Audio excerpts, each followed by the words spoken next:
Hello everyone. Today I and Abhishek is going to explain you about the flow of the project, transportation and logistic dashboard.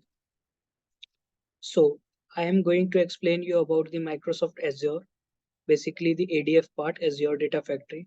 Firstly, I have created a resource group in Microsoft Azure in which I have created the two resources. One is the storage account and another is the Azure Data Factory. Firstly, I am going to the storage account. In storage account, I have created one container named data. In that container, I have created one directory named logistics. In that logistic directory, I have uploaded the raw dataset files which are requiring for our dashboard. Now I am moving on to the Azure Data Factory. In Azure Data Factory, I have created one pipeline from copying the data from blob storage to the on-premises SQL Server using the three major activities lookup, for each, and copy activity. Now I am going to one by one explain you about all these three activities. Firstly is the lookup activity.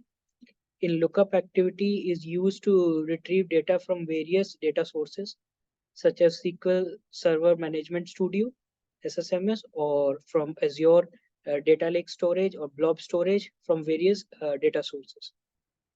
Now I have used the data source in lookup activity as SQL Server Table 1. And in this, I have taken the database as transportation database, which I have created in the SQL Server Management Studio, as you can see here. In this, I have also created one lookup register table, as you can see here. In this lookup register table, all the table IDs and table names are there in sequential order. Now, uh, I have given the schema name as dbu and table name as lookup register. Now I am going to show you the data set. I have used the dataset SQL Server Table 1, and in the dataset I have used the linked service SQL Server on-prem. Here I can show you the test connection.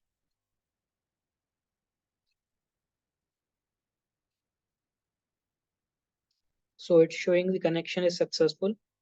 And in this linked service, I have used the integration runtime as IR self-host because we have to copy the data from blob storage to the uh, SQL Server, which is we are copying data from cloud to on-prem.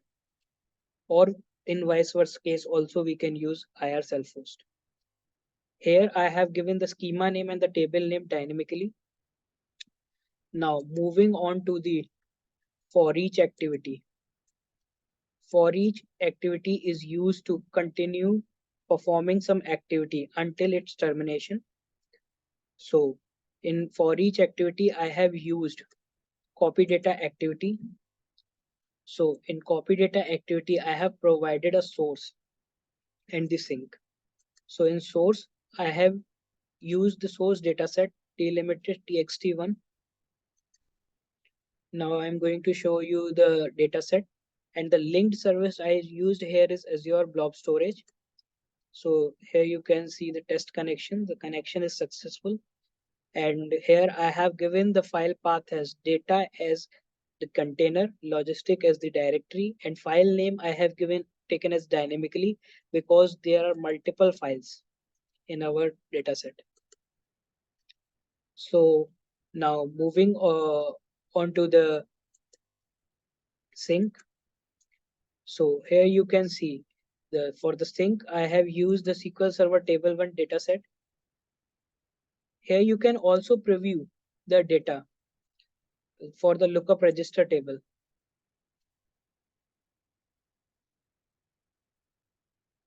which I have created on SSMS.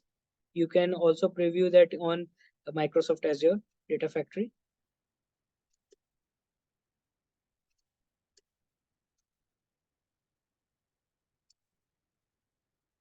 Now, moving on to the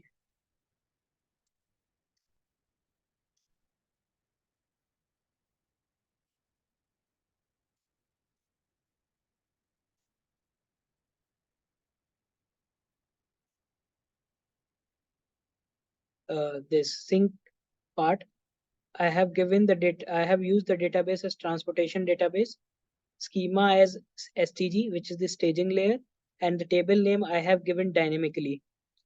And this option I have also enabled auto creation of table.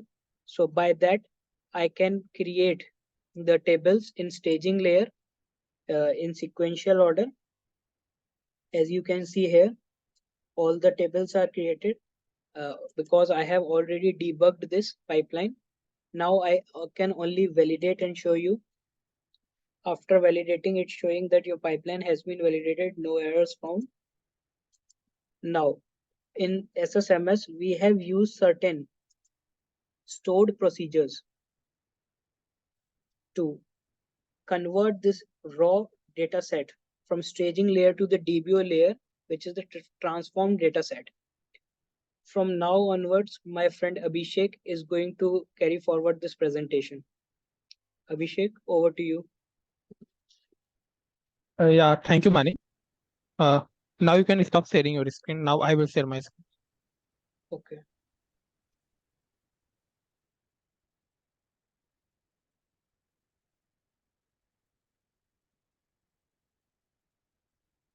Yeah. Is my screen is visible, Mani? Yes, your screen is visible. Okay. So as the Mani has said to us, that firstly we will create a lookup register to store the database name and its schema, as we can see here from.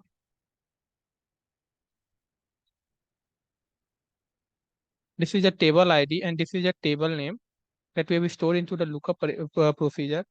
And after that, we have copied the database from the Azure in staging layer. We have to convert it into the DBO layer by using of the certain stored procedure. We have basically created the three stored procedure. The first one is a copy data from the staging layer to the DBO, and second one is a remove the leading trail space, and the third one is remove the null value from the database. As we can see that if we will want to see any database schema, then we can see from here that this is a transportation dashboard schema, and that this is the code of this. And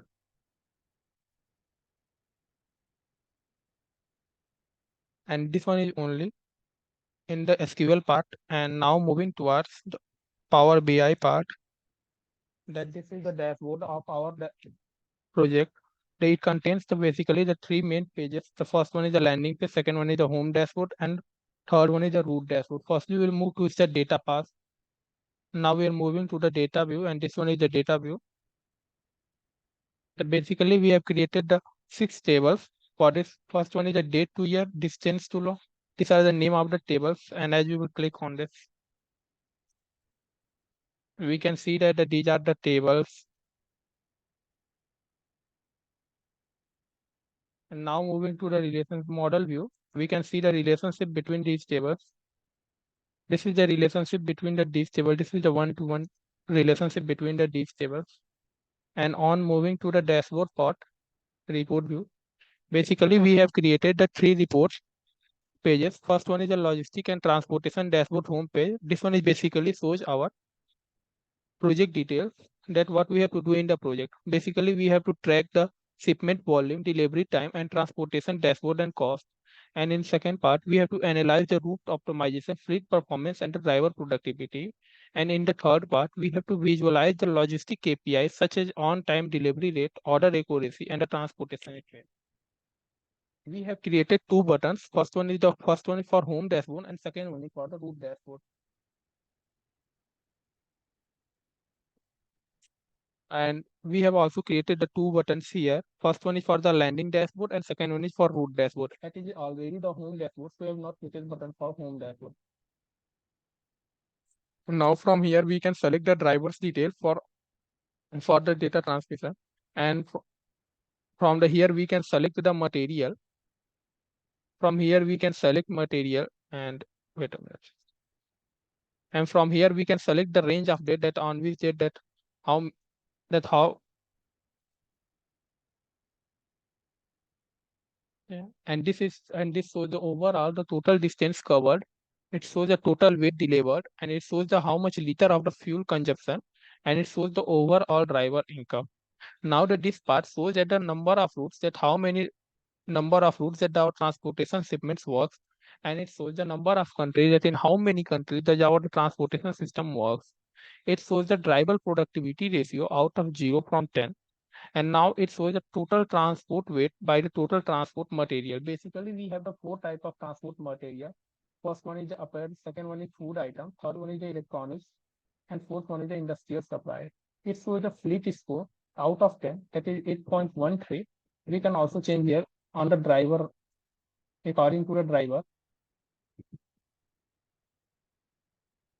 and the material type, and also to the date type.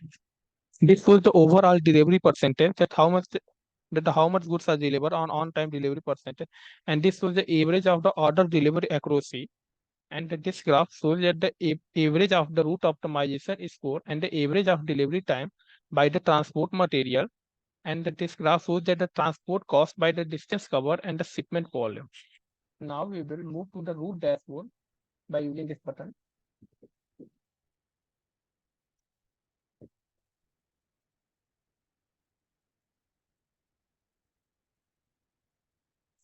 Now we have came to the route dashboard, and it shows that the route between route optimization between the two places. Suppose we select here the Beijing, our starting country is Beijing and our destination is China. Then it shows the route between the Beijing and China.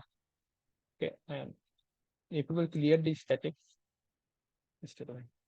now we clear the statics, and we can see that the how many there are one-way trips and how many there are return trips. And in this we can see the route optimization score out of 10.